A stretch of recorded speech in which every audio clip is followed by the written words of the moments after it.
Anim na bansa sa Africa ang nakatatanggap ng 200,000 tonelada ng libreng grain shipment mula sa Moscow.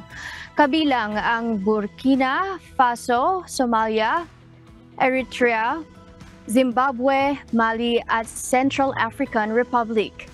Ang free shipment na ito ay bahagi ng ipinangako ni Russian President Vladimir Putin sa isinasagawang Russia-Africa Summit noong July upang maiwasan ang pandaigdigang crisis sa pagkain.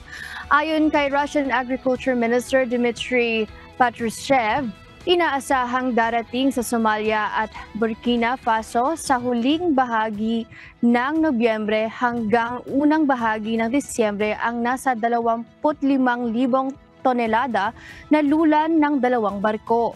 Habang ang kasunod naman na shipment para sa Eritrea, Zimbabwe, Mali at Central African Republic ay maipadadala bago matapos ang taon.